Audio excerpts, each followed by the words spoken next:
اعوذ باللہ من الشیطان الرجیم بسم اللہ الرحمن الرحیم السلام علیکم۔ امید کرتی ہوں اللہ تعالیٰ سے کہ آپ لوگ بالکل ٹھیک ٹھاک ہوں گے، اپنے گھروں میں خوش اور آباد اور ایمان کی بھرپور حالت میں ہوں گے۔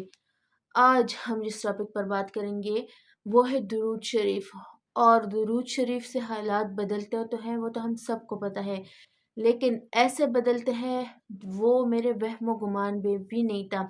سٹوری سناتی ہوں، ایک بندے کی اپنی زبان کی سٹوری ہے، خود انہوں نے بتائی ہے، اور رزلٹ بھی آپ کے سامنے ہوں گے کہ پہلے ان کے حالات کیسے تھے۔ اور ایک شارٹ درود، بہت شارٹ درود، ہم کہتے ہیں نا ہمیں کوئی ایسا درود شریف بتائے جو بہت اثر ہو، با اثر ہو، بہت اثر رکھنے والا ہو۔ ہم بڑے بڑے درود شریف یا بڑے بڑے وظیفوں کے پیچھے لگتے ہیں، لیکن ایک صلی اللہ علیہ وآلہ وسلم کے بیچ میں کتنی رحمتیں، برکتیں چھپی ہوئی ہے، یہ آپ اس سٹوری سے خود اخذ کر لیجئے گا۔ ایک ہمیں بتاتے ہیں ایک آدمی کہ جب ان کی عمر 6 سال کی تھی تو ان کی والدہ کی ڈیتھ ہو گئی تھی۔ ان کے ابو نے دوسری شادی کر لی تھی، اور وہی سلوک کیا سوتیلی ماں نے، جو وہ ریگولر آپ ڈراموں میں دیکھتے ہیں یا سنا ہے آپ نے، کسی خود ایکسپیرینس کیا ہے، کسی کو اپنے ریلیٹیوز میں دیکھا ہے، بہت بدترین سلوک کیا۔ کہتی ہے ہمیں مارتی بھی تھی، پیٹتی بھی تھی، ہمارے ابو جب گھر آتے تھے تو بھی ہمارا نہیں پوچھتے تھے، وہ بھی ویسے ہی ہو گئے تھے جیسے کہ ہماری سوتیلی ماں تھی۔ ماں کے گزر جانے کے بعد باپ بھی آن کے پیڑ لیتے ہیں، اور یہ بہت سو کو پتہ ہوگا کہ واقعی ہی ایسا ہوتا ہے۔ خیر، وہ کہتے ہیں کہ وقت گزرتا گیا، 3 سال کا وقفہ جیسے تیسے کر کے گزر گیا، مگر ایک دن حد ہو گئی تھی۔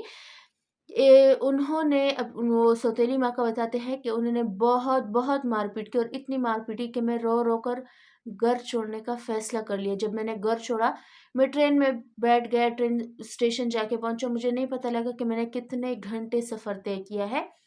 ایک اسٹیشن آیا، میں اترا، کچھ پیسے لے کے میں گھر سے نکلا تھا۔ کچھ دن بہت اچھے سے گزر گئے تھے، میں ٹائم پاس کے لیے ادھر ادھر کہیں چلے جاتا، بھوک لگتی تو ان پیسے سے کھانا کھا لیتا، کوئی چیز پسند آتی یا کوئی چیز کی ضرورت ہوتی تو میں ان پیسوں سے لے لیتا۔ لیکن کچھ دنوں بعد وہ پیسے ختم ہو گئے، اور اتنی شدت کی بھوک لگنے لگی کہ میں رو رو کر اتنا نڈھال ہو گیا تھا، ایک جگہ جا کے لیٹ گیا، اور مجھ میں پانی پینے کی ہمت بھی نہ آتی۔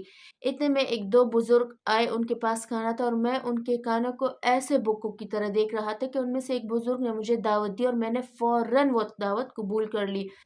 میں ایسے کھانے پہ ٹوٹ پڑا کہ ان دونوں کا ہاتھ رک گیا، اور آپس میں وہ بات کرنے لگے کہ ہم بعد میں کھا لیں گے، لگتا ہے بچہ بہت دنوں سے بھوکا ہے۔ میں نے کھانا کھایا اور کھانا ختم ہو گیا، تب ان دونوں بزرگوں نے کہا کہ بیٹا، اللہ کا شکر ادا کرو جس نے تمہیں وہ رزق دیا ہے، اور تم نہیں جانتے کہ اللہ تعالیٰ نے کیسے ہمارے تھرو کہاں کہاں سے یہ رزق تم تک پہنچایا ہے، لہٰذا تم اپنے رب کا شکر کرو۔ تب میں نے ان دونوں کو دیکھا، ان کی آنکھوں میں، ان کے لہجے میں بہت مٹاس، بہت محبت تھی۔ پھر وہ مجھ سے پوچھتے ہیں کہ کہاں سے آئے ہو، تمہارے ابو کیا کرتے ہیں، ماں کدھر ہے تمہاری، کس نے تمہیں اس حال میں اس جگہ پر پہنچایا ہے۔ تب میں نے اتنی شفقت بھرے لہجے کو جب نوٹ کیا، ان کے لہجے سے، ان کے باتوں سے مجھ میں اتنا پیار وہ دے رہے تھے کہ میں رہ نہ سکا، اور ساری سٹوری اپنی بیان کر دی۔ کچھ دیر وہ اپنی زبان میں بات کرنے لگے، اور پھر مجھے بتایا کہ ہم تمہیں اپنی ساتھ رکھ بھی لیں گے، نوکری بھی دے دیں گے، رہائش کی جگہ بھی دے دیں گے، مگر ہمارے کچھ شرائط ہے، اگر وہ منظور ہو تمہیں تو۔ وہ کہتے ہیں کہ میں نے فوراً سے وہ منظور کر لی، میں نے کہا کہ ہاں مجھے ہر شرط منظور ہے۔ تب ان میں سے ایک بزرگ نے کہا کہ تم وعدہ کرو کہ 5 وقت کی نماز پڑھو گے اور چلتے پھرتے درود شریف پڑھو گے۔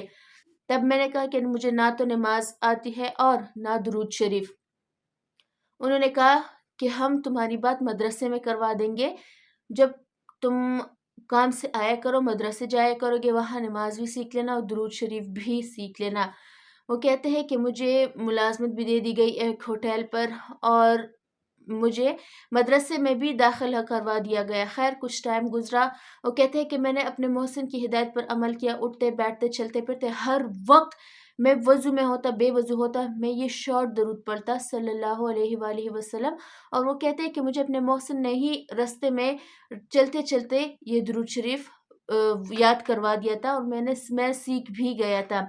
خیر وہ کہتے ہیں کہ مجھے کچھ عرصہ ہوا تھا، تب وہ محسن میرے پاس آئے اور فرمایا کہ تم خیر سے جوان ہو گئے ہو، اب میں سوچ رہا ہوں کہ تمہاری شادی کر لوں۔ انہوں نے اپنی بھتیجی سے ہی میری شادی کر دی۔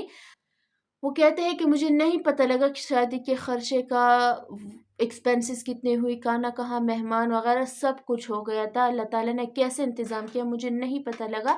میں سارا دن یہی ویٹ کرتا رہا تھا۔ اور وہ کہتے ہیں کہ جب میں نے شادی ہوئی تو مجھے اپنی جو بہنیں تھی جو سوتیلی ماں کے پاس وہ چھوڑ کے آئی تھی، تو ان دنوں مجھے بہت یاد آئی۔ میں واپس ان سے ملنے گیا، انہوں نے فرمایا کہ اب بھی ان کی ماں کے ویسے ہی حالت تھی، یعنی مار پیٹ لڑائی جھگڑے سب وہ کرتی رہتی تھی۔ تب وہ کہتی کہ میں نے انہیں نسخہ بتایا کہ آپ درود شریف صلی اللہ علیہ وآلہ وسلم پڑھا کریں، اور میں وہاں سے چل دیا۔ وہ کہتے ہیں یہ سٹوری جو میں آپ کو سنا رہی ہوں یہ تقسیم پاک و ہند سے پہلے کی سٹوری ہے۔ تو کہتے ہیں جی کہ جب میں واپس لوٹا تو یہی باغ دوڑ شروع ہو گئی تھی کہ پاکستان آزاد ہو گیا تھا، اور کچھ لوگ کہیں جا رہے تھے، کچھ لوگ آ رہے تھے، کچھ لوگ شہید ہو رہے تھے، اور میرے محسن جو تھے انہی کی شہادت ہو گئی تھی یہودیوں کے ہاتھوں، اور وہ شہید ہو گئے تھے۔ خیر وہ کہتے ہیں کہ میں اپنی بیوی بچوں کو لے کر پاکستان آ گیا، اور جب حالات تھوڑے سے سنبھلے تو میں واپس اپنے ماں باپ کی طرف گیا۔ باپ نے مجھے نہیں پہچانا، لیکن سوتیلی ماں نے باپ سے کہا کہ یہ ہمارا بیٹا ہی ہے، لہٰذا وہ رو پڑے، گلے لگایا، مجھے بیوی بچوں سے ملے۔ تب میں نے اپنی بہنوں بھائی کا پوچھا، سوتیلی بہن بھائی کا پوچھا، تو وہ کہتی ہے کہ سوتیلی بہن اور بھائی ایک جو تھے وہ یہودیوں کے ہاتھوں قتل ہو گئے تھے، اور جو میری اپنی سگی بہن اور بھائی تھے وہ لوگ شادی شدہ خوشحال زندگی گزار رہے تھے۔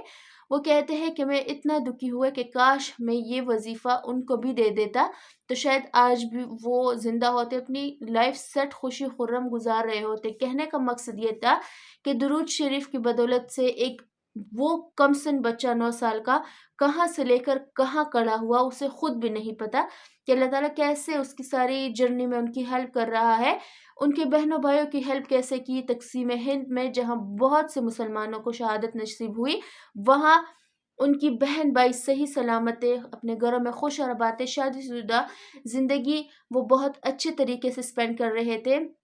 وہ کہتے ہیں کہ اب میں اپنے جو سسر کا سارے جائیداد تھا ان کا میں اکلوتا وارث ہوں، کیونکہ ان کی صرف ایک ہی بھتیجی تھی جو اب کہ میری بیوی ہے۔ تو وہ کہتے ہیں کہ مجھے نہیں پتہ چلا اللہ تعالیٰ نے کیسے میری غیب سے مدد کی، اس لیے کہتے ہیں کہ تم جب درود شریف پڑھا کرو تو اپنے ہر دکھ درد سے، اپنے مشکل سے بے غم ہو جاؤ، کیونکہ وہ اللہ کے حوالے ہو جاتے ہیں۔ جب ایک چیز اللہ کے حوالے ہوتی ہے تو پھر وہ نتیجہ یوں نکلتا ہے کہ آپ کی لائف کیسے سیٹ ہوتی ہے، کہاں سے ہوتی ہے، کیسے ہیلپ ہو رہی ہے آپ کو، یہ آپ کو خود بھی نہیں پتہ ہوتا۔ لہٰذا شارٹ درود یا بڑا درود یہ نہ پوچھا کرے، جو آپ کو آتا ہے جیسے آتا ہے وہ اللہ تعالیٰ کی رضا کے لیے صحیح ادا کیا کرے۔ سارا دن اٹھتے بیٹھتے کھلا وہ آپ ریسائٹ کریں، انشاءاللہ ضرور آپ کے اللہ تعالیٰ ہیلپ کریں گے اور آپ کو آپ کے مشکل حالات سے نکالیں گے۔ اپنا ڈھیر سارا خیال رکھیے گا، مجھے بھی دعا میں یاد رکھیے گا۔ انشاءاللہ کل ملتی ہوں آپ سے۔ اللہ حافظ جی۔